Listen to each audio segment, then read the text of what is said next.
I want to revisit our guys from last week, Mephibosheth and Ziba, for just a little bit today. Have you ever made a big pot of beans and they were really good? You decide you're going to have them for lunch the next day and they're even better. Right?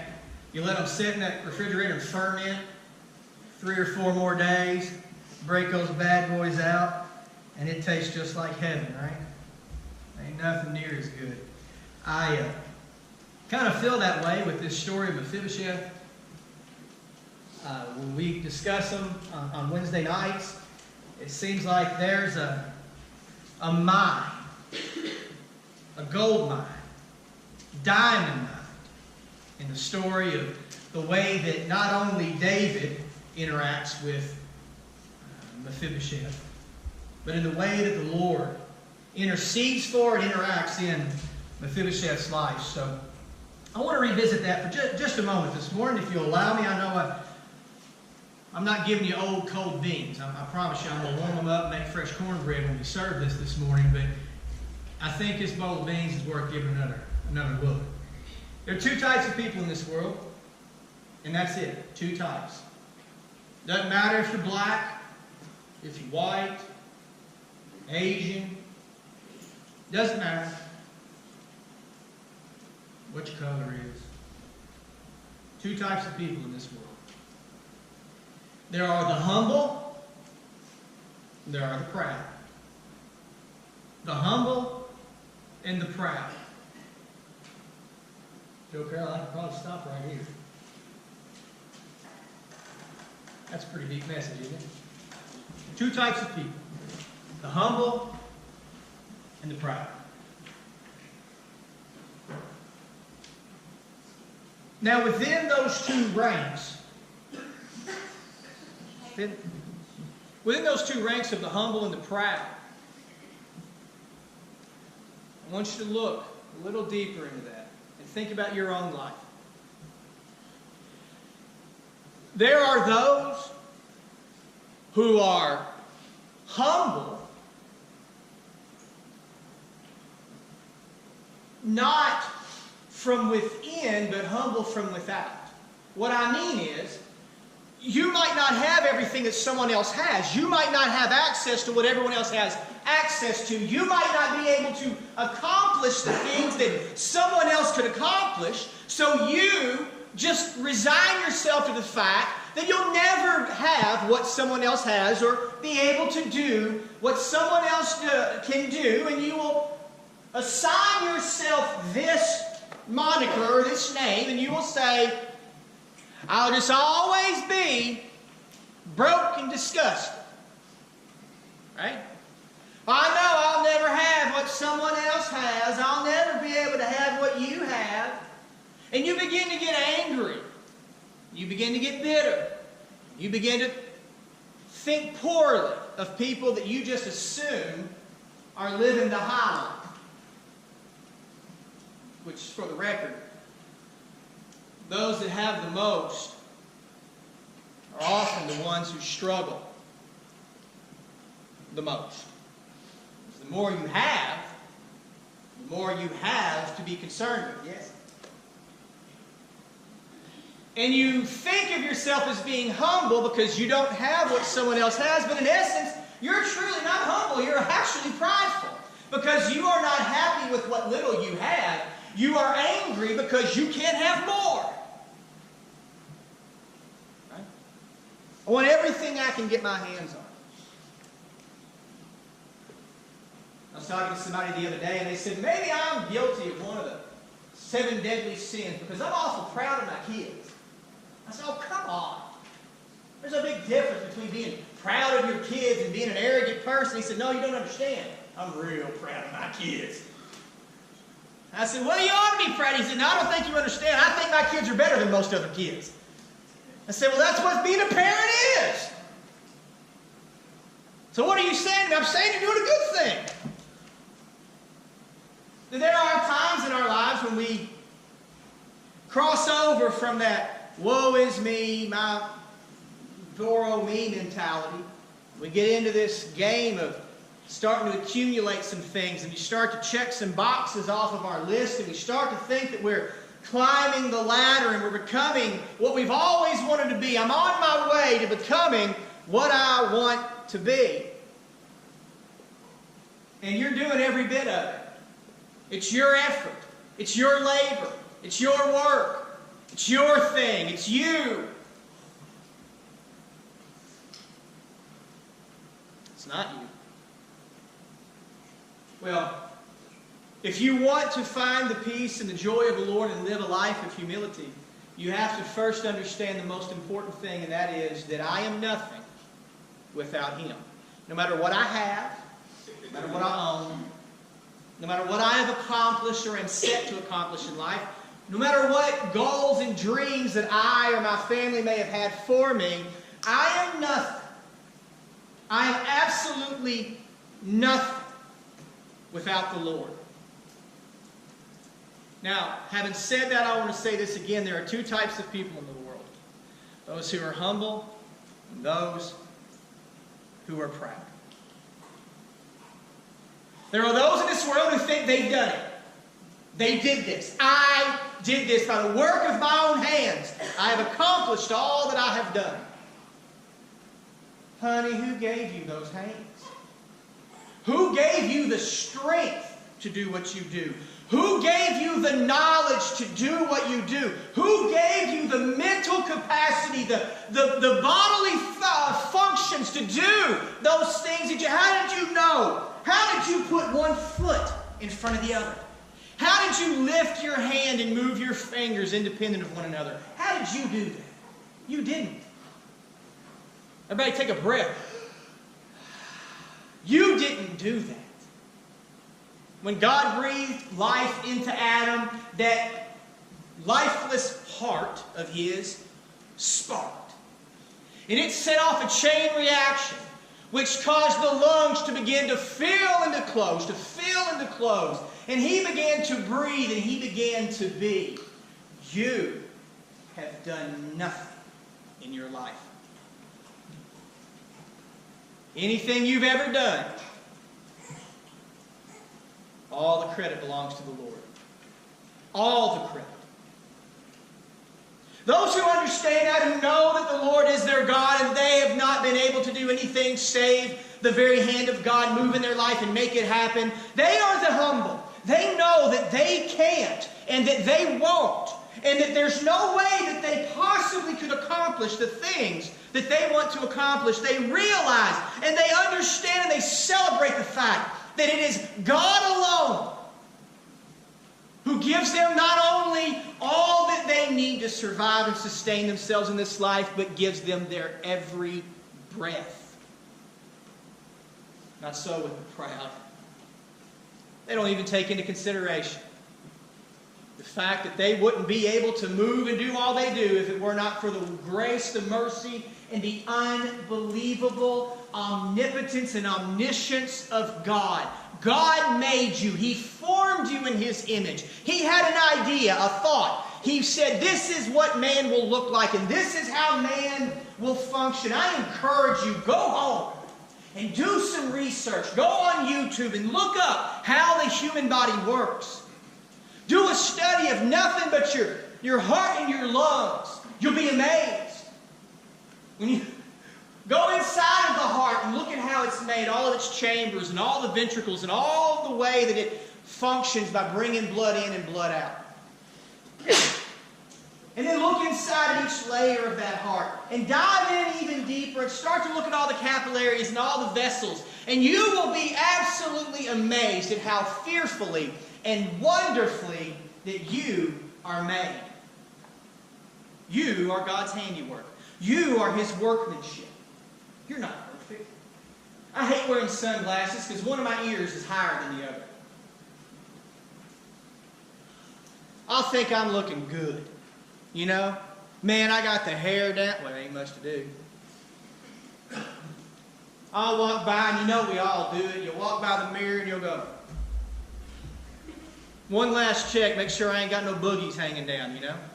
And every time I do, I feel so sad because I look and this is how my sunglasses look. I adjust the nose pieces. Doesn't make any difference.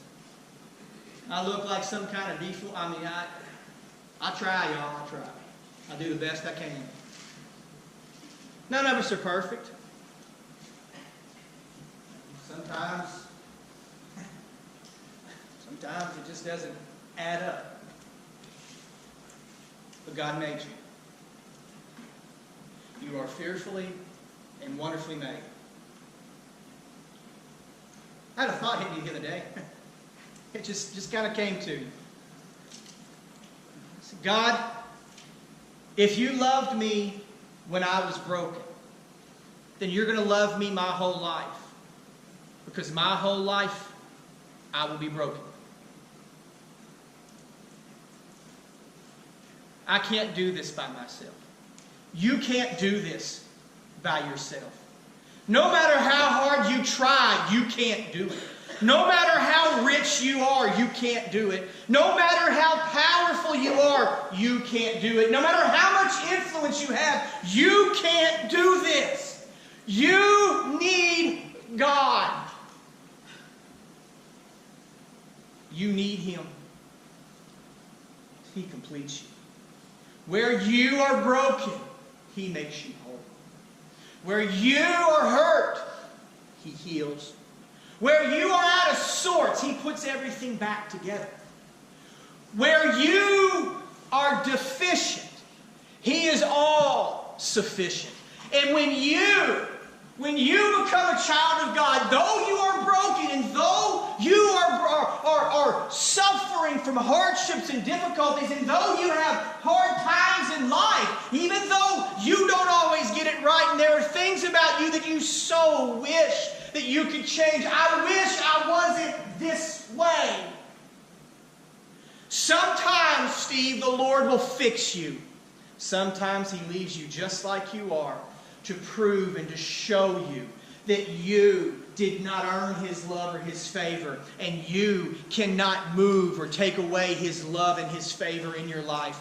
God loves you, warts and all. Amen? God loves you even though you have faults and flaws. It's a dangerous message, isn't it? Someone might get the wrong idea and think that they can sin and it's okay. Or someone might get the idea that they can have a bad attitude and that's okay because God loves them anyway. No, listen. If you are a child of God, you understand that not only did He make you, but He owns you. You are His possession. You are His. You are His. Unlike us, when our TV breaks, what do we do with it? Throw it out. After you've had your phone for a year and you can cop this thing in your mind, what's really slow? My phone's really slow. Is it really slow? It's really slow. Oh, is it really slow?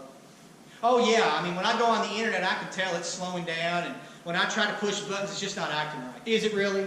Is it really? Or did you find out you got that email that you're eligible for an upgrade? Tell me the truth. Is it really that? How fast do you want it to tell you what to search for before you search for it?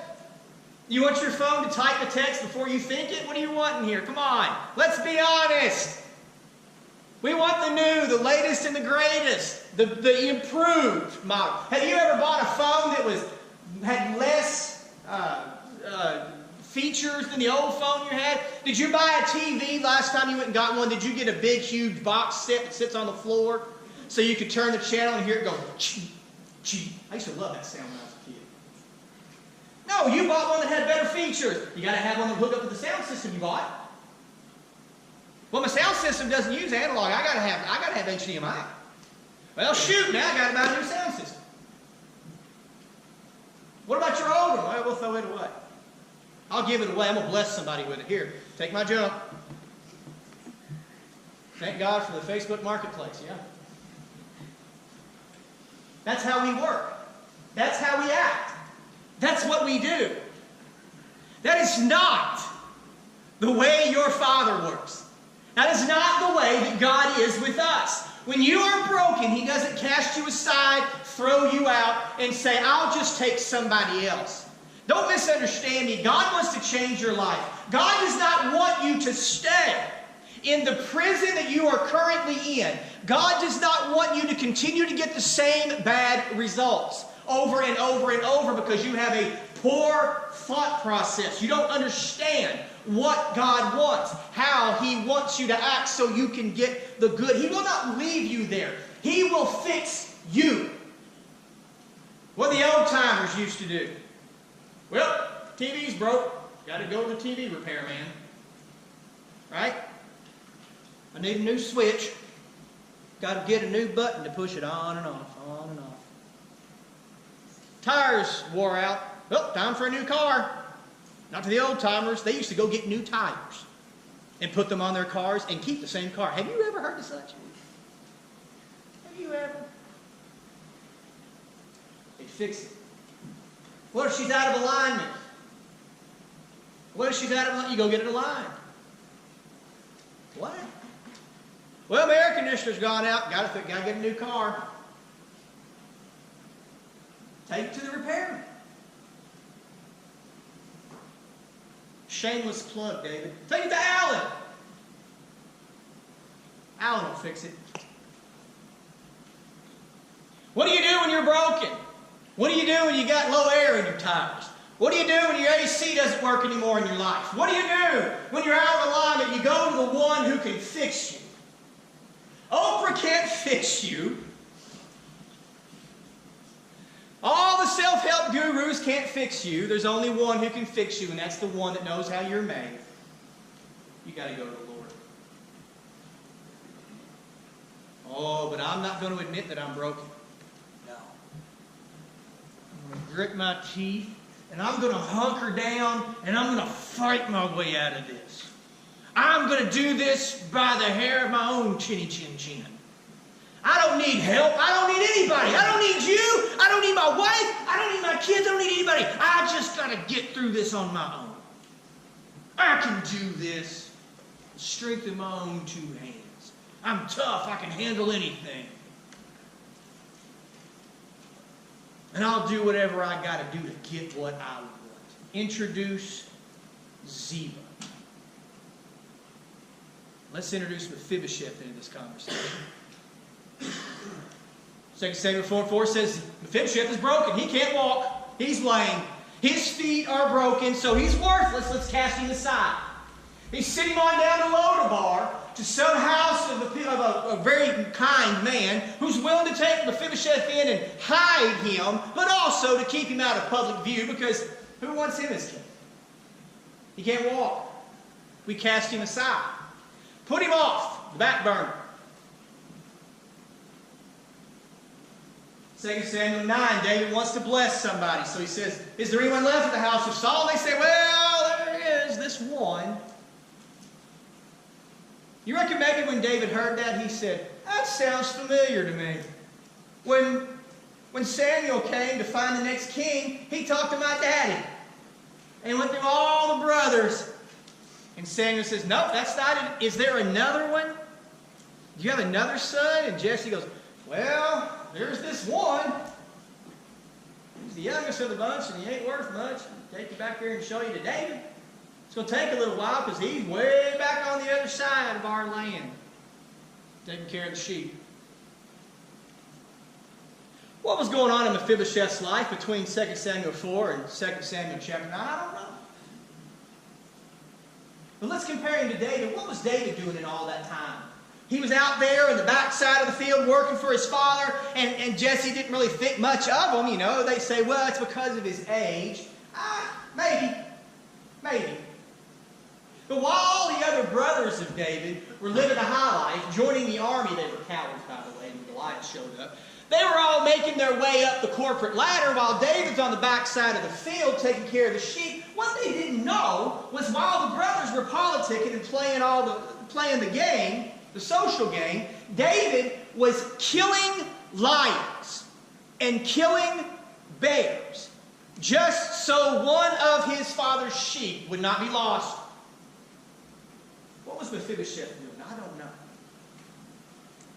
But I'd say that Mephibosheth was learning who he was and who the Lord was to him. How do I know that? Had Mephibosheth wanted to, when David brought him in to his house, David said, Mephibosheth, you'll eat with me at my table, but I'm going to give you all of the land that pertained to your grandfather Saul. Mephibosheth just went from being, broke, living in the land of no pasture. That's what Lodabar means, no pasture. To having an unbelievable surplus of wealth. Not just gold in the bank, but gold in the field. All the crops, all the livestock, year after year after year would provide him with a continual source of excessive income. And not one time do you hear Mephibosheth go, woo! Well, he couldn't do that. He couldn't jump. He couldn't stand up. You never hear him going, yes! I just had my fortunes turned. I was broke and now I'm rich. I didn't have anything, now I have everything. And not only do I have all of this wealth and power and money, but I'm going to sit at the table of David, and one day I'm going to take that throne from David. It rightfully belongs to me. That's what we do. That's what we do. But that's not what Mephibosheth did. It says that when David leaves to go on the run from his son Absalom, that Ziba, we get our first introduction to Ziba post David giving Mephibosheth everything he had back and putting Ziba in charge of it. And it says that when Ziba came to meet David, he brought a huge cachet of goods, but he didn't bring Mephibosheth. And he presented them to David. He's a deceiver. He says to David, oh, Mephibosheth didn't want to come. Mephibosheth didn't want to come, David, because he stayed in Jerusalem saying he was going to take back the kingdom. He was going to take back the kingdom that belonged to his family and his house. That's not what happened. 3 chapters later, in chapter 19, Mephibosheth and David meet, and Mephibosheth says, David, you're home. David says, why didn't you go with me, Mephibosheth? Because Ziba, he tricked me. He fooled me. Then we learn that Ziba's got a whole bunch of sons, a whole bunch of servants. Ziba had taken everything that Mephibosheth had, used it on himself for his own gain and his own glory. An arrogant, prideful man shows up and lies to David thinking he has every right to do so because Mephibosheth is some handicapped guy. Taking advantage of others.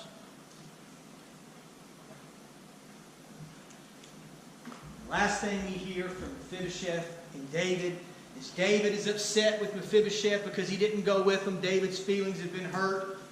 And David responds by saying, I don't care what you do with the land. You and Ziba divided. Why do I have any more to do with you? What does Mephibosheth say? David, no. Let Ziba take everything. All I want is you.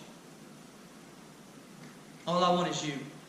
From the day that David had left until the day that David returned, all that Mephibosheth thought about, all he talked about, all he prayed about, oh, man, he just wanted David to come back.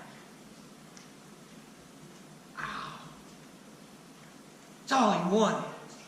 He just wanted the king.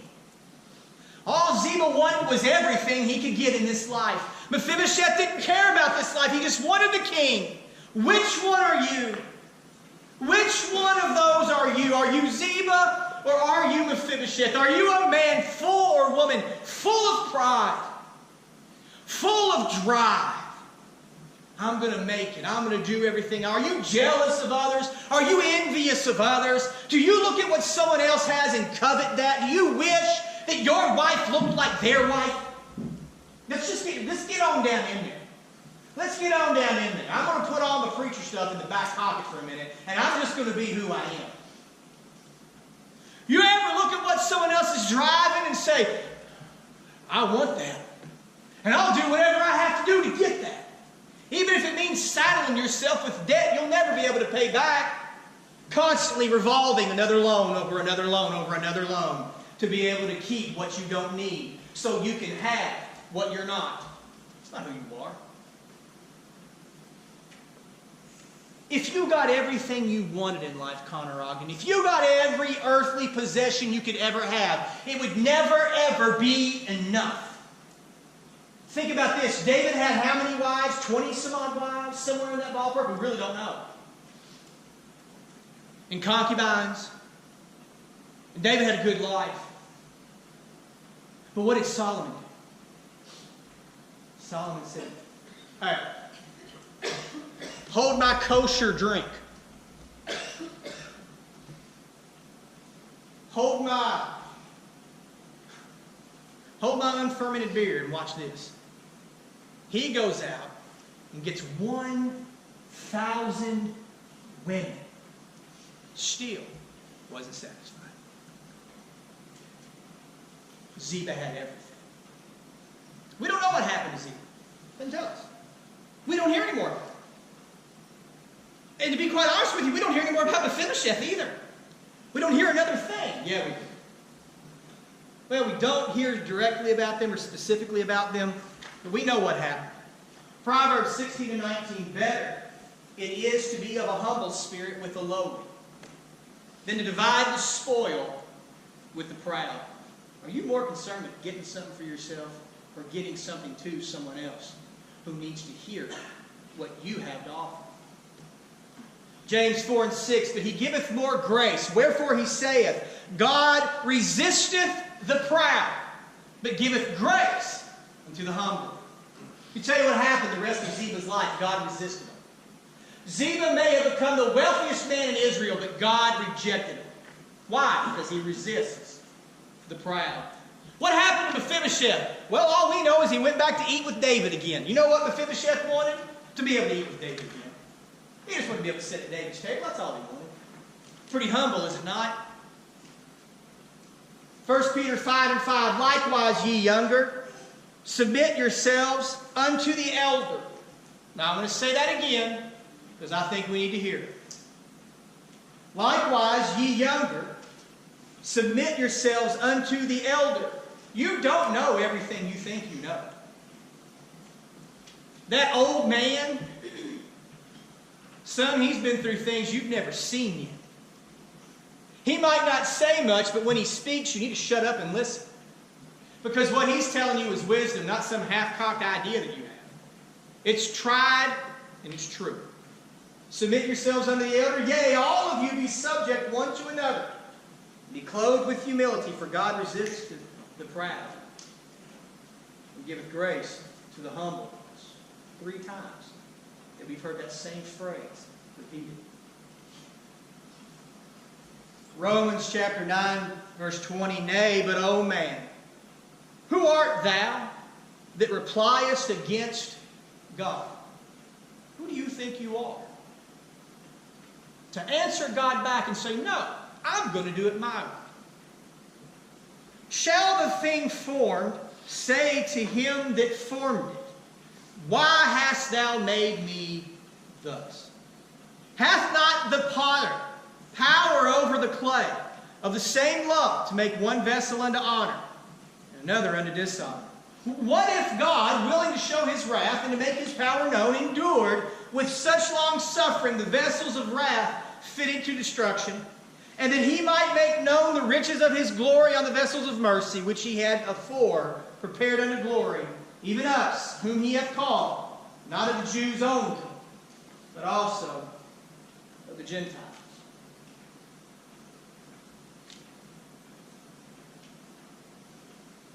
I don't know where you are right now. I don't know what you're going through or where you are with the Lord. But I want to make this as clear as we possibly can today. There's nothing in this life that will ever satisfy you unless you are serving God with all of your heart, with all your mind, and all your strength. What area of your life do you still hold on to as if you have ownership over that, and you have control over that? What lust or what vice or what issue is it that you don't want to let go of, that you don't want to let God have because you think you can handle it? Or what is it about your past that makes you think that you are unworthy of the mercy and the grace and the love of God? What is it that's hindering and holding you back? That's your pride. That's what that is. It's your pride. Why? Because we don't want to say we do.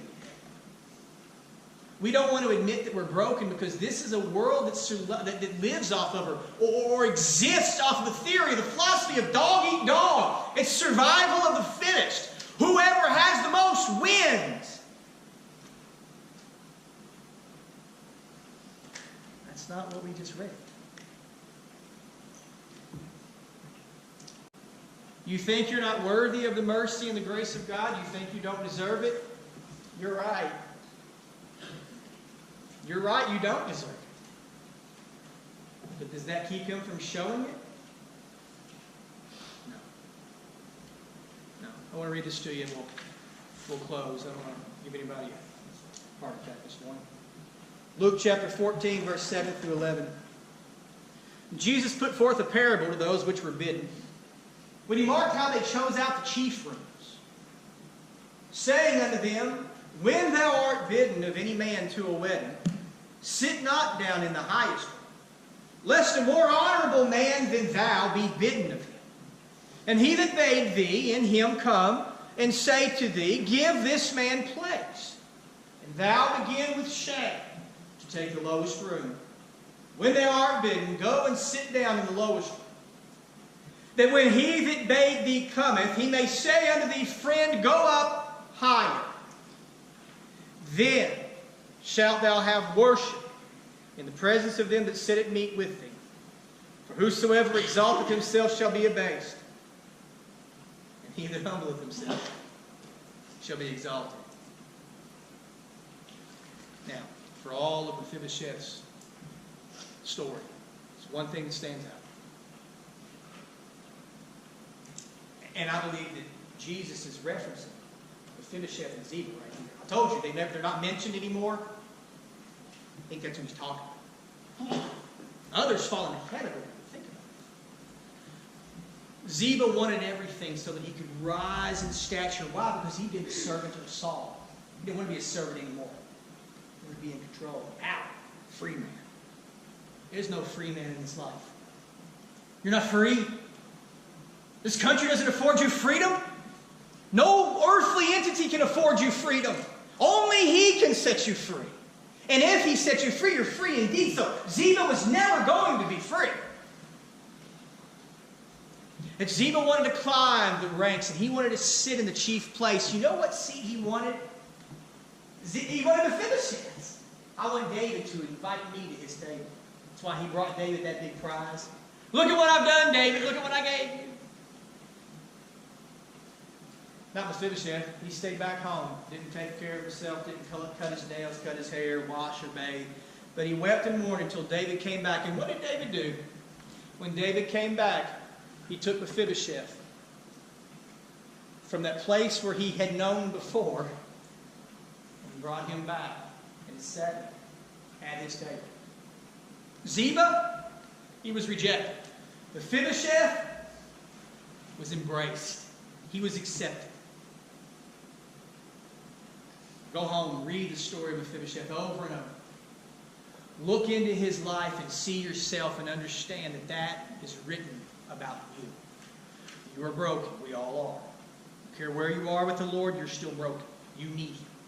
So you're not better than anybody else. Don't ever let anybody make you think that they are better than you. There is no one better than you, no one less than you. We all were made by the same God, of the same stuff. Whatever possessions I have, you can have them. Whatever I have access to, you can have it. This life is not about the accumulation of things, being proud and being rejected by God. It's about living humbly. Whatever God blesses us with, freely we have received, freely we will give. What did Peter and the boys say that day to the man who was lame? They said, silver and gold have we none, such as we have, give we unto you. I'll never give you enough money to fix your marriage. I'll never give you enough money to get out of alcohol or drug addiction. It's not enough treatment that you could ever go through. I'll never be able to buy you the things that you need in life because you'll always think you need more. But there is something I can give you, and I want to make sure you know it's available this morning.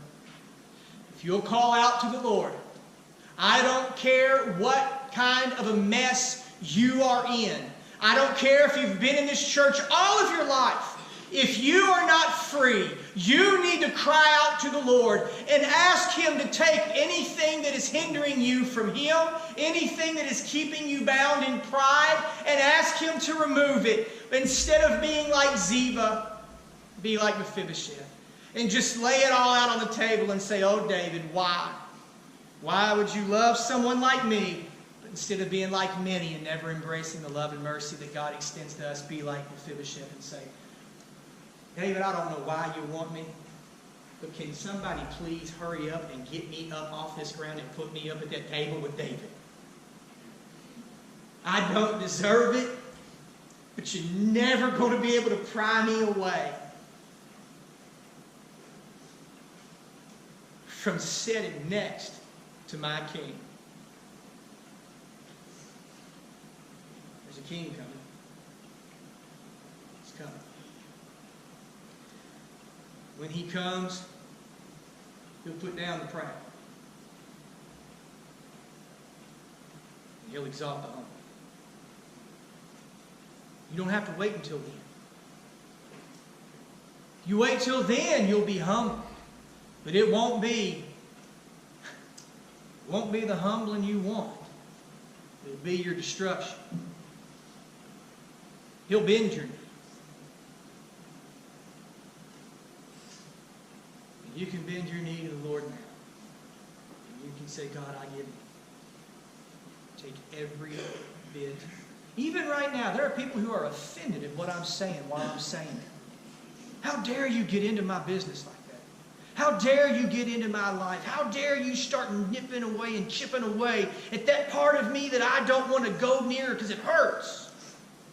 Let it go. You're fighting a losing battle. Give in and accept the mercy and the grace of God and let God change you. It's okay. It's okay to be wrong. It's okay to be changed. It's all right to let the Lord break you and renew and restore you. There's no other way. No other way. So what is it this morning that you need to have broken? Don't be ashamed. You should be ashamed that you aren't broken. Let Him break you this morning. Let Him humble you. Admit your need. Admit your brokenness. And let Him do what only He can. Honey, if I could, I'd fix every problem you've got. Brother, if it were possible, I'd put myself in your shoes and endure every hardship that you'll ever endure. But I can't do that. All I can do is lead you to the one who can carry you through anything that you might ever face in this life. I can't. But He can, and He will. The question is, will you? Would you stand with me this morning?